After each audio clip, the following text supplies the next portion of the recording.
Jeffersonian Florida. Our latest episode is on Andrew Jackson invading Florida. A reminder, these topics and more are covered in my latest book, The American Conquest of Florida, which you can buy via Amazon, and there are links, of course, from the Florida Squeeze website. So Andrew Jackson is probably the most controversial figure, or among the most controversial figures in American history. When I was growing up, Andrew Jackson was revered, right? He was the great American. For many generations of Americans, Jackson was the greatest American hero. He was the hero of the Battle of New Orleans. He was the first president that brought the masses into the political process. He was very much the father of American populism, and in many ways, people considered him the father of American popular democracy. And you see, he's currently on the $20 bill, although that is supposed to change in the year 2030. But nonetheless, Jackson was not, even though we associate him with Jefferson, he was not really to Jefferson's liking, which I want to get into a little bit now, because this is a series on Jeffersonian Florida. Jefferson said this about Jackson: "I am much alarmed at the prospect of seeing General Jackson become president. He is one of the most unfit men I know of for such a place. He has very little respect for laws or constitutions." And this was in 1824 when Jackson was running against John Quincy Adams. Thomas Jefferson passes away on July 4th, 1826. He never sees Jackson become president. So we're going to start talking about Andrew Jackson today. And Andrew Jackson had defeated the Creeks, the Native American Creeks, at the Battle of Horseshoe Bend. And many of the Creeks fled into what remained of West Florida in 1814. The Creeks had been actively armed by the British and the Spanish during the conflict that we now know as the Creek War. The result of the battle was General Andrew Jackson forcing the Creeks to cede 23 million acres in what is now Alabama and Georgia to white settlers. So these are allies of the British. And keep in mind, this is 1814. The U.S. is at war with Britain.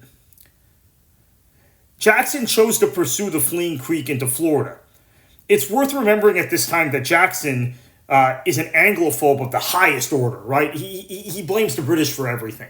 This is a consistent theme in Andrew Jackson's thinking. And he's a staunch defender of slavery. So Jackson, and some of the pictures you're seeing now are of Jackson in Pensacola. We're going to get to that in a minute. Jackson crosses what is an international boundary somewhat illegally and decides that he is going to attack Pensacola based on the information in a report from Captain John Gordon, who he had sent to Pensacola. And he had said that Pensacola has a lot of creeks that fled and a lot of British influence there. Now, remember, West Florida at this time is Spanish.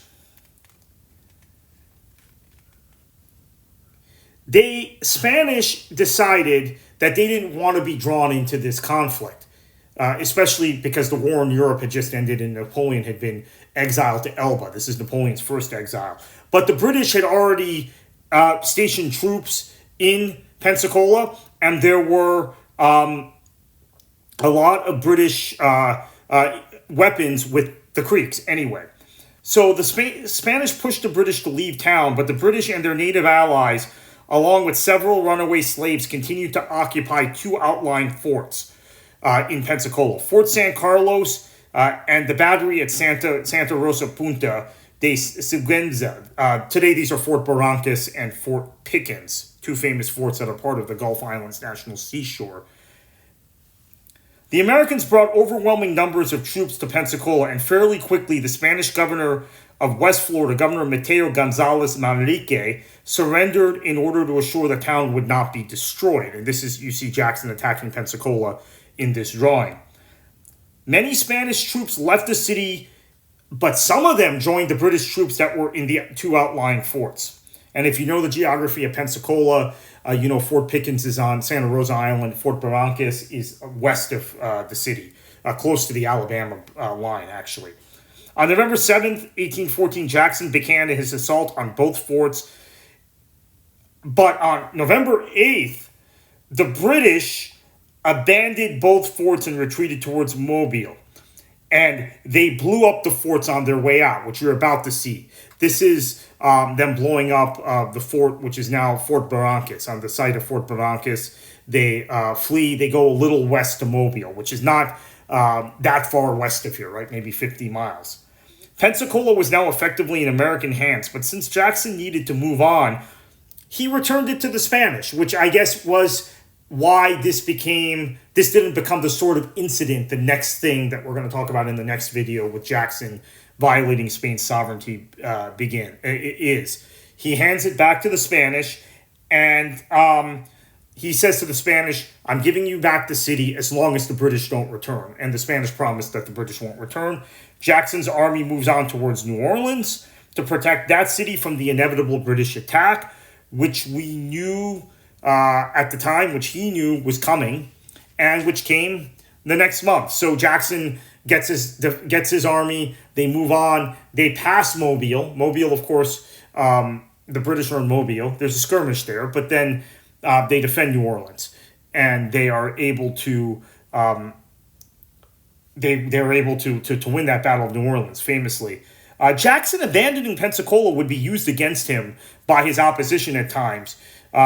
But it doesn't matter because Jackson's image after the Battle of New Orleans, it's so high. He's the most popular man in America. He's the most celebrated man in America. He defeated the greatest power on earth at the Battle of New Orleans. The fact that he had not taken Pensacola, that he had taken Pensacola and returned it, and not kept American control of Pensacola, is at this point basically forgotten.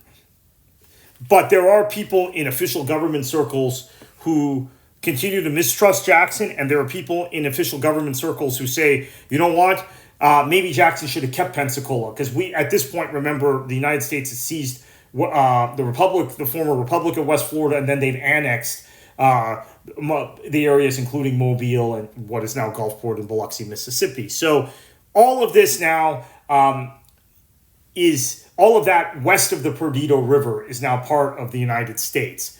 And West Florida, the rest of West Florida is not as of yet, but we're going to pick that up next week with our next video. Thank you for watching.